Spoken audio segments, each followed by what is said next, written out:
एक बड़ा सुंदर चरित्र। एक बार माता पार्वती जी ने शिव जी से संसार में सुख और दुख के बारे में स्मरण किया। आवाज बढ़ाओ। शिव जी से सुख और दुख के विषय में माता पार्वती जी ने प्रश्न किया। थोड़ा ध्यान से सुनना, बड़ा अच्छा चरित्र। काशी में नंदन वन में भगवान शंकर और पार्वती बैठे हैं।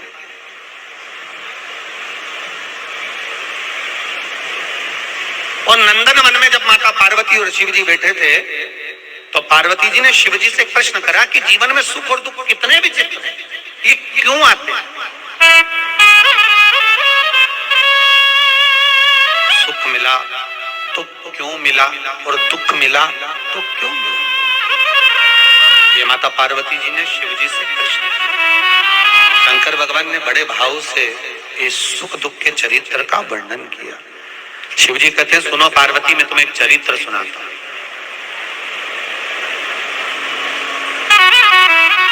नंदन वन काशी में बैठे हैं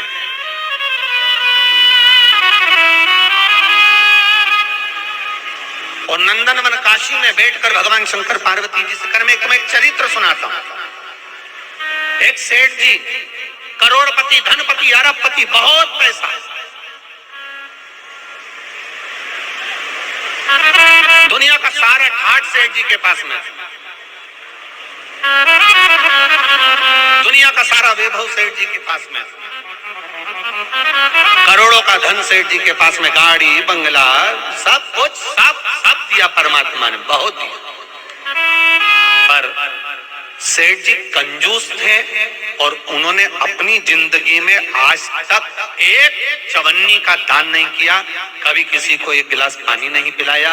रिश्तेदार भी अगर आ जाएं तो वो पानी ना पिलाए, भोजन ना कराए, और रिश्तेदारों ने आना भी बंद कर दिया, कोई नहीं आता, कभी दान नहीं करा।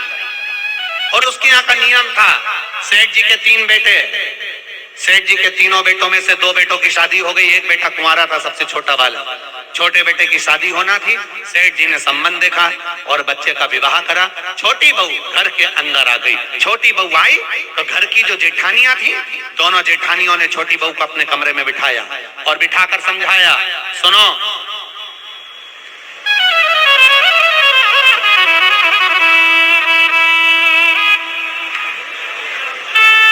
पहले ऐसा नियम था, अब आजकल ऐसा नियम तो नहीं है, पर पहले ऐसा नियम था कि लड़के की शादी होती थी और बहू को लेकर आता था ना, तो अपने खुद के घर में बहू को लेकर बाद में आता था। पहले उसको रुकने की व्यवस्था कोई रिश्तेदार के यहाँ, कोई नातेदार के यहाँ, कोई संबंधों के यहाँ, कोई पहचान वाले के यहाँ उसको बहू को रखा जाता था। बोलो भोपाल में ऐसा था कि नहीं था? अरे बोलो, जम के तो बोलो, था ना ऐसा? लड़का शादी कर कर बहू को लेकर आया, सीधे अपने घर नहीं आया, पहले उसको कोई मित्र के आदि कादिक पहचान वाले, दीदी, जीजा, बहनोई, नातेदार, रिश्तेदार, कुटुंब, कबीला, अड़ोसी पड़ोसी, रिश्तेदार वाला, उसके यहाँ पर उस बहू को, उस छोरे को, बहू बेटा को वहां रोका जाए। काहे के लिए रोकते थे? उसको रोकने का कारण क्या था? उसको रोकने का कारण केवल एक था। क्यों रोका जाता था? केवल एक कारण से कि बहू जब वहां पर आए तो उसको हमारे घर के बारे में हमारे रिश्तेदार सब बता दें कि तुम्हारी सास ऐसी है, तुम्हारे ससुर ऐसे हैं, तुम्हारा देवर ऐसा है, तुम्हारा जेठ ऐसा है, तुम्हारा परिवार ऐसा है। अब जो छोटी बहू आई है तो दोनों जेठानियों ने उससे मिला और मिलकर कहा, सुनो, हमारे ससुर का एक नियम बड़ा प्रबल है, उसको याद रखना। हमारे ससुर का नियम बड़ा तेज है, उसको याद रखना। कौन सा नियम? छोटी बहू ने पूछा कि तुम्हारे यहाँ का नियम क्या है? तो हमारे ससुर का एक नियम है, कभी जिंदगी में अगर घर में रहना है तो दान बिल्कुल, बोलो बोलो जम के बोलो, नहीं करना है। एक रोटी का भी दान मत करना। अगर डब्बे में रोटी बच जाए तो दूसरे दिन उस रोटी को मिक्सर में पीस के चूड़ा बना के खा जाना, पर गाय को भी मत देना। ये हमारे ससुर का नियम।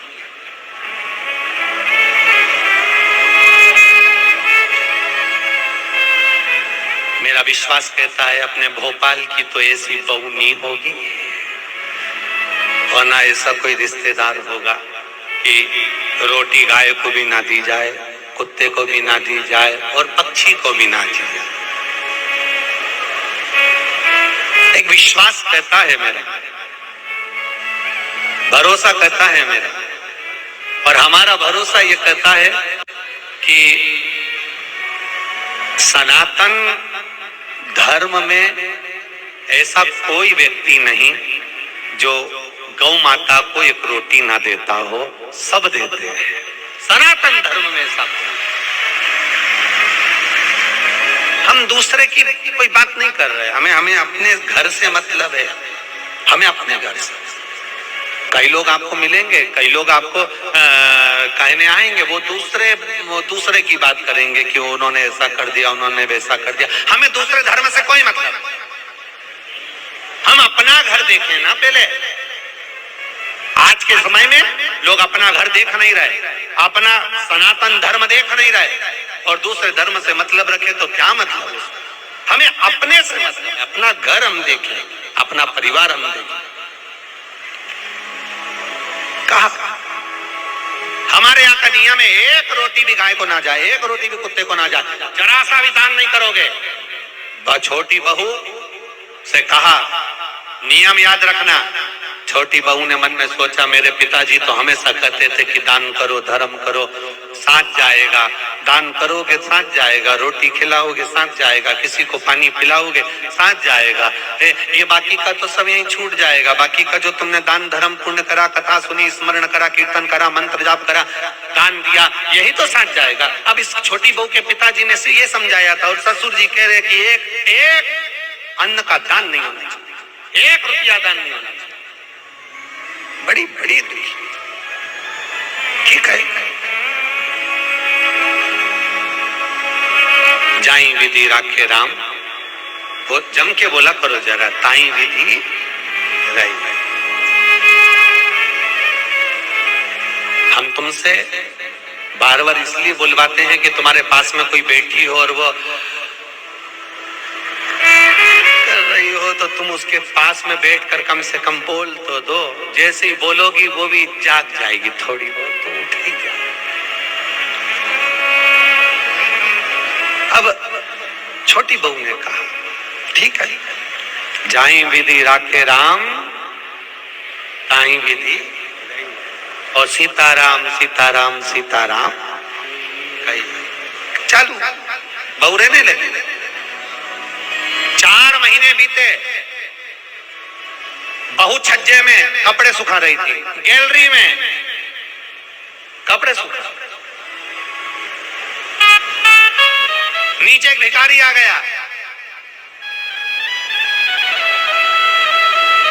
उसने आवाज लगाई, 3 जन्म से कुछ नहीं खाया है, भूखा हूं, भोजन दे दो। क्या बोला वो? कितने जन्म से? 3 जन्म से कुछ नहीं खाया है, भूखा हूं, भोजन दे दो।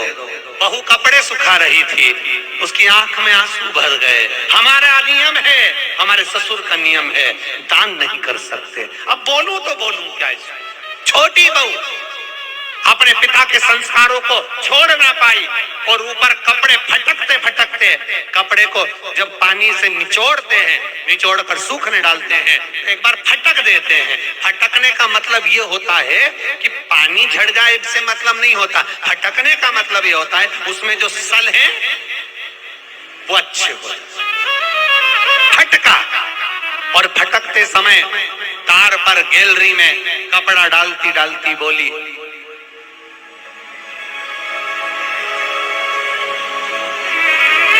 बासी खाना खा रहे हैं, कल हमारा उपास है। क्या बोली? आप भी बोलो, जम के बोलो। बासी खाना खा रहे हैं, कल हमारा उपास है। इतना भिखारी ने सुना और भिखारी चले गया।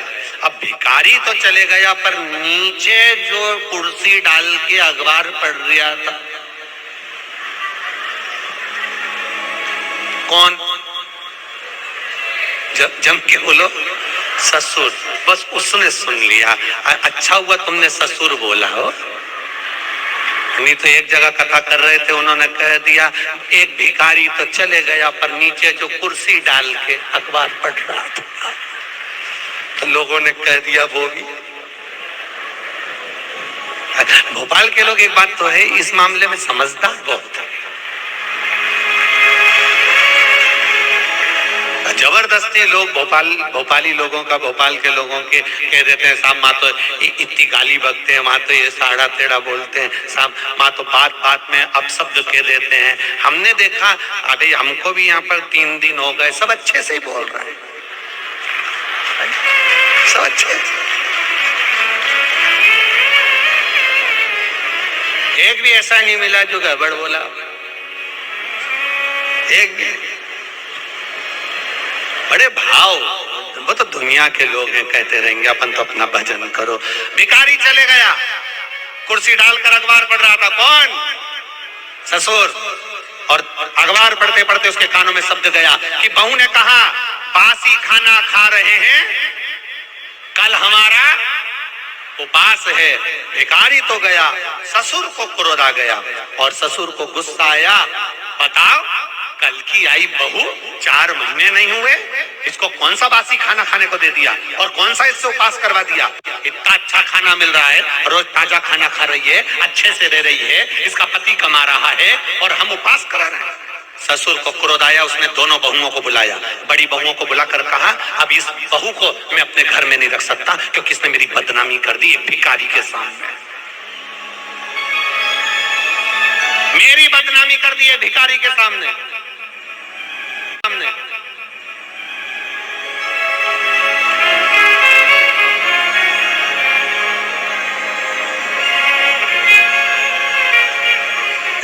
होता है, एक सास भी ऐसी थी, एक कथा में आता है, एक सास ऐसी थी, वो कभी दान नहीं करती, एक चीज नहीं, कुछ नहीं दान करी। और एक पड़ोसी के यहाँ बैठी थी और उसकी बहू बड़ी धर्मात्मा थी, वो पड़ोसन के यहाँ बैठी थी।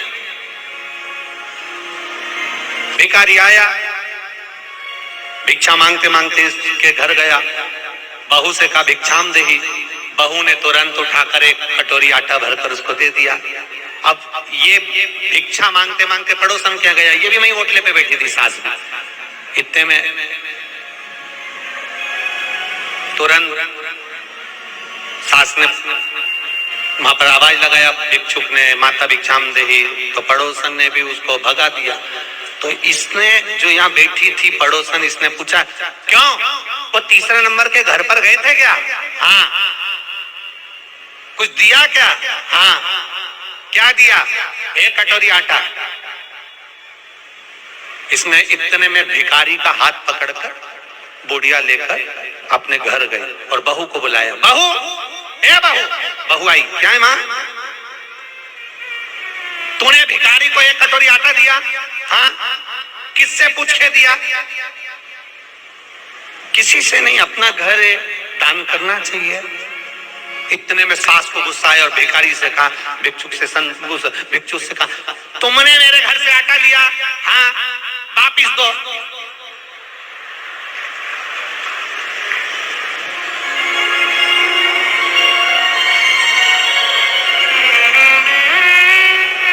भिखारी ने कटोरा भर के आटा निकाला, दे दिया, जाओ,